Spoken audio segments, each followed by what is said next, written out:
उस क्लास में लगभग 40 स्टूडेंट बैठे थे। अचानक एक स्टूडेंट खड़ा हुआ और उसने बहुत घबराते हुए प्रोफेसर से कहा, सर मेरे पिताजी ने मेरे इस बर्थडे पर मुझे बहुत कीमती घड़ी गिफ्ट में दी थी, सर वो घड़ी अभी किसी ने चुरा ली। तो प्रोफेसर ने अचरज से कहा, अभी कैसे चुरा लेगा? बोले, सर अभी जो 5 मिनट का ब्रेक हुआ था उसमें मैं अपनी घड़ी अपने टेबल पर रख के गया था और उसके बाद से वो घड़ी नहीं मिल रही है। प्रोफेसर ने कहा, उसके बाद कोई भी इस क्लास से गया और आया नहीं है, इसका मतलब जिसने भी घड़ी उठाई है वो इसी क्लास में है। प्रोफेसर के मन में विचार आया कि इन लोगों को एक दूसरे के बारे में पता नहीं लगना चाहिए कि किसने घड़ी चोरी की।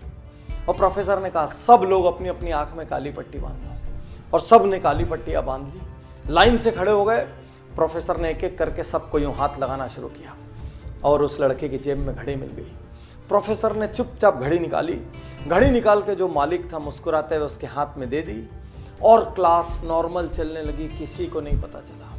अगले 2-3 दिन तक वो लड़का घबराता रहा, हड़बड़ाता रहा, भयभीत रहा। उसको डर था मेरी बात आज खुल जाएगी, मेरा राज आज खुल जाएगा, लेकिन किसी को पता नहीं चला। धीरे धीरे वो सब कॉलेज से निकल गए। बहुत साल बाद अब वो लड़का जिसने चोरी की थी वो अब एक बड़ा इंडस्ट्रियलिस्ट हो चुका था। कॉलेज का रीयूनियन का फंक्शन था, वो उस फंक्शन में आता है, वो अब एक सेलिब्रिटी सा है। वो उस फंक्शन में आया और उसने अपने प्रोफेसर के पास जाके उसके पैर छुए और प्रोफेसर से कहा, सर मैं आज आपसे एक बात कहना चाहता हूँ। प्रोफेसर ने कहा, बोलो।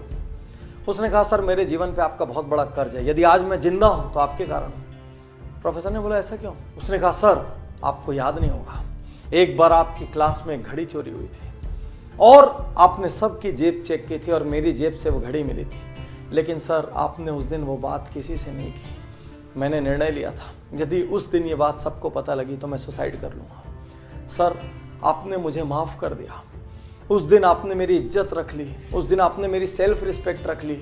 मुझसे गलती हो गई थी सर, लेकिन फिर भी आपने मेरा अपमान नहीं किया। आज मैं जहाँ भी हूँ सर उस लेसन की वजह से, मैं यदि जिंदा हूँ सर तो आपकी वजह से। और प्रोफेसर कहता है, अच्छा वो तुम थे क्या? तो लड़के ने अचरज से कहा, मतलब?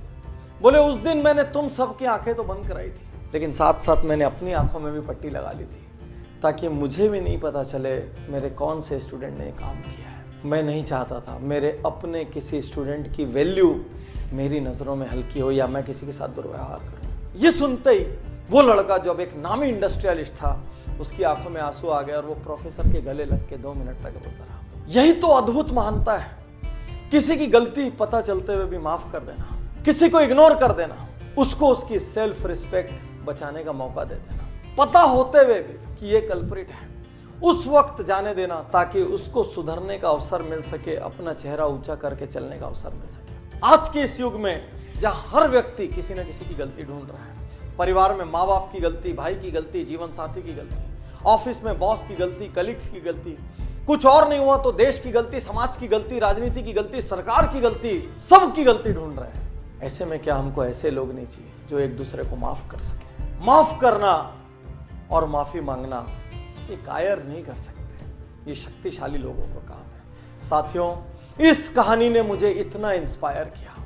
एक प्रोफेसर जो ये नहीं चाहता कि उसका स्टूडेंट उसकी नजरों से गिरे, जो ये नहीं चाहता कि उसका स्टूडेंट किसी और की भी नजरों से गिरे, क्या ऐसे लोगों की समाज को जरूरत नहीं है? जहां पर हम लोगों की गलतियां होने के बावजूद उनको इंसान मान के, उनको मिट्टी का पुतला मान के उनको माफ कर सके।